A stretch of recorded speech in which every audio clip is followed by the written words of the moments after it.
BJP రాజ్యసభలో ఈ దఫా కొత్త వాళ్ళకి అవకాశాలు ఇచ్చింది, సీనియర్లకు కాకుండా. 28 స్థానాలు దానికి వస్తుంటే 24 మంది కొత్త వాళ్ళకి అవకాశం ఇవ్వడం అన్నటువంటిది కీలకమైనటువంటి అంశం. ఫిబ్రవరి 27వ తారీఖున రాజ్యసభ ఎన్నికలు ఎగువ సభలో జరుగుతుంటే బీజేపీ సంఖ్య అయితే 28 దాకా కోల్పోతుంది, 28 మళ్ళీ తిరిగి సాధిస్తుంది. ఆ పార్టీ సభ్యులు దాదాపు 28 మందిలో 24 మంది కొత్త వాళ్ళే.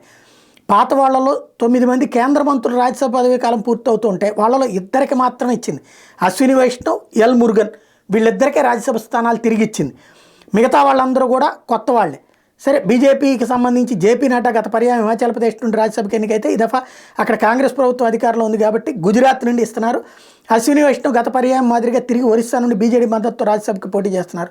మురుగన్ మధ్యప్రదేశ్ నుండి, సుధాంశ్ త్రివేది ఉత్తరప్రదేశ్ నుండి తిరిగి ఎన్నికయ్యేందుకు సిద్ధమయ్యారు. రాజ్యసభకి వరుసగా ఎన్నికవుతూ వస్తున్నటువంటి సీనియర్ నాయకుల్ని ఈ దఫా లోక్సభలో పోటీ చేపిస్తున్నారు. అది మెయిన్ ఇంపార్టెంట్. ఇక్కడ కేంద్ర మంత్రులు భూపేందర్ యాదవ్, ధర్మేంద్ర ప్రధాన్, మన్సుఖ్ మాండవ్య, నారాయణ రాణే, పురుషోత్తం రూపాల, వే మురళీధర్, రాజీవ్ చంద్రశేఖర్ వీళ్ళందరూ కూడా ఈ దఫా రాజ్యసభకు కాదు లోక్సభకే ఎన్నిక కావాల్సి ఉంది.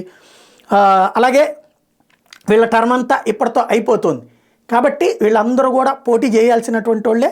బీజేపీ జాతీయ మీడియా హెడ్ అనిల్ బలూని, బీజేపీ జాతీయ ఉపాధ్యక్షుడు సరోజ్ పాండే, బీహార్ మాజీ ఉప ముఖ్యమంత్రి సుశీల్ కుమార్ మోడీ వీళ్ళందరినీ కూడా రాజ్యసభకు కాకుండా నేరుగా ప్రత్యక్ష ఎన్నికల్లో పాల్గొని గెలవమని చెప్తోంది పార్టీ.